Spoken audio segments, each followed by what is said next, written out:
Boa tarde, grupo abençoado. Eu quero trazer para o grupo umas brevíssimas anotações levadas a termo no primeiro livro de Samuel, do capítulo 9 até o máximo 18. Algumas anotações brevíssimas, mas muito interessantes para o nosso conhecimento. Eu quero falar da primeira e da segunda rejeição de Saul como rei de Israel. Vamos principiar assim, que os israelitas pediram um rei porque desejavam ser como as outras nações. Pelo que o profeta Samuel consultou a Deus a respeito, tendo o Senhor falado a ele que atendesse o pedido do povo. Desse modo, Saul foi escolhido rei, mas no início do segundo ano do seu reinado, Saul ofereceu sacrifícios e foi reprovado por Samuel, pois havia esperado 7 dias conforme o prazo determinado por Samuel. Ou melhor, o prazo estava exaurindo e estava já dando os 7 dias, e Saul, vendo que Samuel não chegava, enfiou os pés pelas mãos e ele mesmo resolveu oferecer sacrifício ao Senhor, razão pela qual foi reprovado. Então, Saul agiu orgulhosamente, decidiu que ele ofereceria sacrifícios a fim de ganhar as bênçãos de Deus, e esse ato provocou a sua rejeição. Nós vimos que Samuel diz para ele: já agora não subsistirá o teu reino, o Senhor buscou para si um homem que lhe agrade, e já ordenou que seja príncipe sobre o seu povo, porquanto não guardaste o que o Senhor te ordenou. Está lá em 1 Samuel 10 e 14. Nota-se claramente que por volta dessa época, Davi teria aproximadamente uns 2 anos de idade, e o Senhor já se referia a ele, chamando-o de um homem que lhe agrade. A segunda nota trata da segunda rejeição de Saul, que está lá registrado no capítulo 15 do profeta, do primeiro livro de Samuel. Deus ordenou por meio do profeta Samuel que o rei Saul ferisse os amalequitas e destruísse totalmente tudo que eles tivessem, não poupando sequer homens, mulheres, meninos, crianças de peito, bois, ovelhas, camelos e jumentos. Está no versículo 3 do capítulo 15. Porém, o rei Saul não cumpriu totalmente o mandado do Senhor. E nós sabemos que obediência incompleta é desobediência arrogante, portanto, algo mau aos olhos do Senhor, conforme o versículo 19. Assim, o rei Saul foi novamente reprovado por Samuel e rejeitado por Deus, tendo Samuel dito que, porém, Samuel disse a Saul: não tornarei contigo, rejeitou um convite de Saul, não tornarei contigo, visto que rejeitaste a palavra do Senhor. Já ele também rejeitou a ti, para que não sejas rei sobre Israel.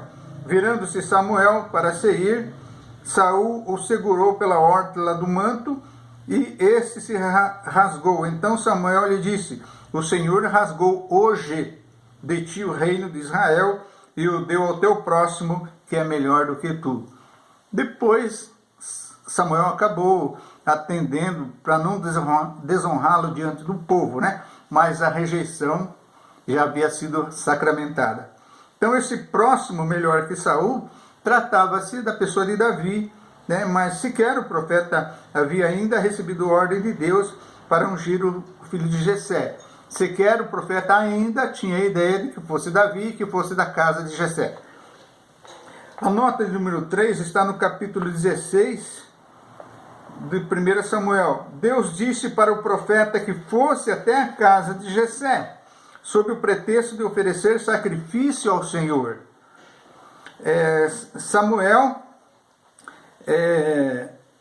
Pois Saul, já rejeitado, não poderia saber o motivo da real presença de Samuel na casa de Jessé. Isso quer dizer que, com todo cuidado, porque o profeta corria um certo risco de vida. Então, a alegação é que ele iria até a casa de Jessé para oferecer sacrifício. Lá chegando, foi oferecido na casa de Jessé, né? Samuel se apresentou a ele, e lá chegando, então, foi oferecido depois o sacrifício ao Senhor, mas não sem antes que fosse apresentado todos os filhos de Jessé diante de Samuel. Então, tendo passado um a um os filhos de Jessé diante de Samuel, nenhum deles fora escolhido, razão pela qual perguntou Samuel se haviam acabado todos os filhos de Jessé, tendo este respondido que ainda faltavam mais moços, ou seja, o mais novo, né, que estava apacentando as ovelhas. Então nota-se no versículo 10 do capítulo 16, que Jessé fez passar os seus 7 filhos diante de Samuel, omitindo o menor, omitindo Davi, que era o mais moço, né? Qual a razão então dessa omissão de Jessé em relação a Davi? Outro sim, a esposa de Jessé, pai de Davi, possivelmente tenha sido casada com Naás, né? Ou Naás, assim a Bíblia relata, de quem concebeu Abigail e Zeruia, né? Sendo Abigail a mãe do general Amasa, né? Já no reinado de Davi, e Zeruia era a mãe de Joabe, que era o comandante do exército de Davi, e mãe também de Abisai, que era outro general de Davi, e também foi mãe de Azael, né? Que foi morto por Abner, que era um comandante do exército na época de Saul. Em continuidade, dando sequência, né, à nossa conversa,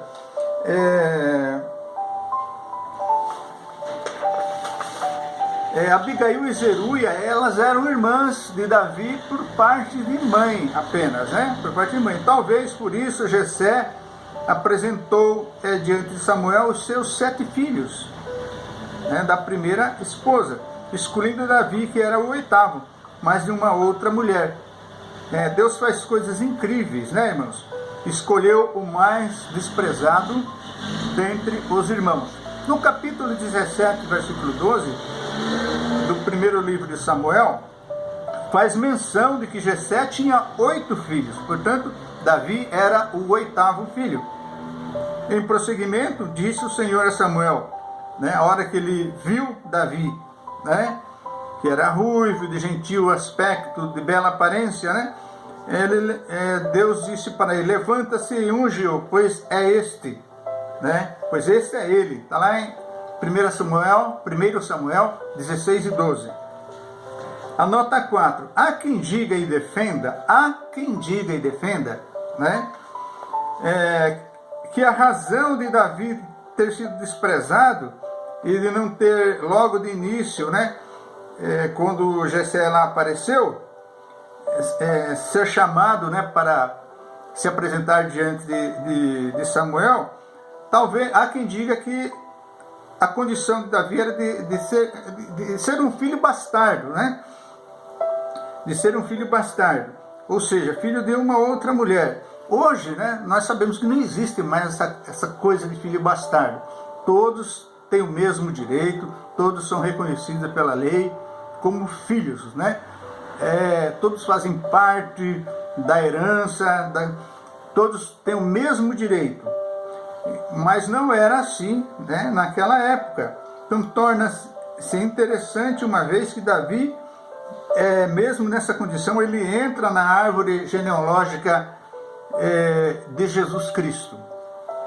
Alguns judeus, não sei se você já deparou com uma situação assim, mas eles, querendo desprestigiar os cristãos, alegam não crer no Messias, porque Jesus, não acreditam que Jesus é o Messias, até ofendem os cristãos dizendo que Jesus era um filho bastardo, né? Simplesmente pela questão de José não ser o pai biológico de Jesus, né? Jesus foi gerado por obra e graça do Espírito Santo, e José foi aquele que criou, né? Com todo amor, com toda afetividade. Nós sabemos que pai é aquele que cria. Então, alguns judeus, querendo desprestigiar os cristãos, acabam praticando ofensas, né, a nós. No entanto, eles também não podem se gabar disso, né? Soltar fogos de alegria, uma vez que paira sobre o rei Davi também essa condição de ser filho bastardo, né? O qual, se não for essa condição, também eles não podem se gabar, né, da suposta pureza racial por serem descendentes de Abraão, uma vez que na genealogia de Davi não deixa dúvida que seu avô Obed era filho da moabita Ruth com Boaz. Que história linda a história de Ruth, né? É uma história maravilhosa. E sabemos que Obed era filho de Boaz com a moabita Ruth. E nós vamos ver mais adiante, avançando na genealogia, que Boaz também era filho da prostituta Raabe. Lógico que ela aí não era mais prostituta, né? Mas lá atrás ela foi a prostituta e não era da linhagem de Israel. Era uma estrangeira, né? Que foi encontrada, que pendurou um fio de escarlate vermelho lá nas muralhas de Jericó. E se nós avançarmos mais ainda na genealogia de Jesus, né? E consequentemente de Davi, e Davi de Jesus, nós vamos ver que Tamar, a que era nora de Judá, ela também era uma estrangeira, né? E eu não vou entrar aqui no detalhe da história, mas depois vocês podem olhar lá em Gênesis. Nós vamos saber que ela gerou 2 filhos de Judá, 2 filhos gêmeos, né? Pérez e Zera. Então, veja bem, todos esses estrangeiros, né, eles entraram na genealogia de Davi e também na genealogia de Jesus Cristo. E nós, né, como oliveira, né, nós fomos enxertados na oliveira, né, que é Israel. Nós fomos enxertados, de modo que para Deus não há judeu, não judeu, né? Todos nós somos um em Cristo Jesus. Outra coisa, Saul, ao ser escolhido rei, quando ele foi escolhido rei pela vontade do Senhor, o Espírito de Deus se apossou dele na ocasião em que ele ouviu a afronta provocada pelos amonitas, né? E nessa força ele vence os filhos de Amon. No início do 2º ano do seu reinado, os israelitas, sob o comando de Saul, vencem os filisteus com notória vitória de Jonatas sobre eles.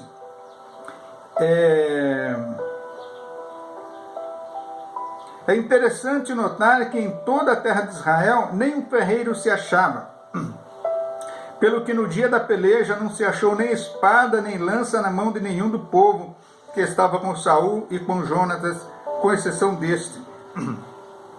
A pergunta que não quer calar é: como os israelitas venceram os amonitas de filisteus se não havia espadas e nem lanças? Né? Só pelo poder de Deus. Por essa ocasião, Davi já era um adolescente de cerca de 17 anos, né?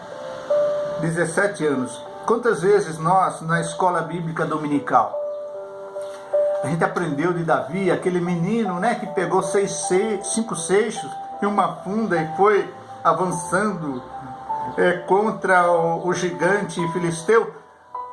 A gente tinha ele como uma criança, mas sabemos que não é. Davi já tinha cerca de 17 ou um pouco mais, né? Vamos estender um pouquinho até os 20, mas vamos ficar entre 17 e 20 anos. Davi já era homem formado, já era um homem de guerra, né? Nós vamos ver aqui nas escrituras que falam isso a respeito dele. De modo que ele devia ter cerca de 1,80 m, 1,85 m. Saul já era cerca de quase 2 metros de altura, né? Nós vamos ver aqui que vocês vão ver que é interessante. Então, Davi já era um homem formado. Então, por ocasião da rejeição do rei Saul, Deus enviara um espírito que atormentava o rei Saul, pelo que os seus servos aconselharam para que se buscasse alguém que tocasse instrumento para lhe acalmar o espírito. E no versículo 16 do capítulo 16 diz o seguinte, né? Um dos servos de Saul, né, disse o seguinte: olha, manda, pois, Senhor nosso, que teus servos que estão em tua presença busquem um homem que saiba tocar harpa, e será que quando o espírito maligno da parte do Senhor vier sobre ti, então ele a dedilhará e te acharás melhor. E no versículo seguinte, um dos moços de Saul, ele disse que conhecia Davi. Então ele respondeu, então respondeu um dos moços e disse: conheço um filho de Jessé, o belemita, que sabe tocar e é forte e valente, homem de guerra, sisudo em palavras e de boa aparência. E o Senhor é com ele. Está no versículo 18. No versículo 18. E desse modo Davi intercalava entre o palácio do rei e a casa de seu pai para cuidar das ovelhas, até que em outra prontidão de guerra contra os filisteus surge a figura do gigante Golias. Então, nessa ocasião, o jovem Davi, possivelmente com cerca de 1,80 m, 1,85 m, enquanto Saul media cerca de aproximadamente uns 2 metros de altura, razão pela qual a armadura de Saul incomodava Davi. É evidente, porque o manequim dele era outro, era menor, Então Davi não era nenhum menininho, como é contado, ou como era contado na nossa época, nas escolas bíblicas dominicais. Mas embora jovem, ele era adulto, A nota 7, para finalizar: considerando que Davi tornou-se rei aos 30 anos de idade, começando a reinar em Hebrom, Judá, onde reinou por 7 anos, e depois mais 33 anos em Jerusalém, sobre todo Israel, considerando que o rei Saul reinou por 40 anos e por igual período durou o reinado de Davi, leva-me a concluir que, por ocasião do episódio do gigante Golias, o rei Saul estava aproximadamente no 30º ano do seu reinado.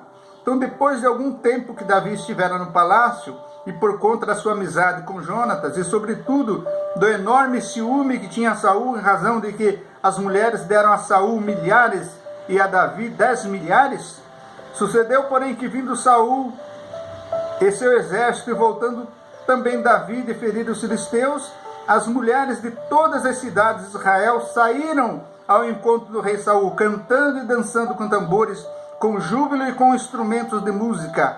As mulheres se alegravam e cantavam alternadamente, diziam: Saul feriu os seus milhares, porém Davi os seus 10 milhares. Então essa manifestação popular não agradou ao rei Saul, tendo ele dito que as mulheres deram 10 milhares a Davi, mas somente milhares a ele. E o que falava a Davi, e o que faltava a Davi então, senão o reino? A partir desse momento, Saul não via Davi com bons olhos. Daí em diante, Davi começou a ser perseguido e passou a ser fugitivo pelos desertos, até que, no tempo de Deus, ele tornou-se rei sobre todo Israel. É interessante notar que Davi não apressou as coisas. Ele poderia ter matado Saul em pelo menos 2 ocasiões, mas não o fez, porque apesar de tudo, Saul era ungido do Senhor, e isso Davi respeitava. A profecia levou um longo período para se cumprir, mas ela cumpriu-se. É no tempo de Deus, é no tempo Kairos. Que Deus abençoe este grupo e tenha uma excelente tarde. Shalom.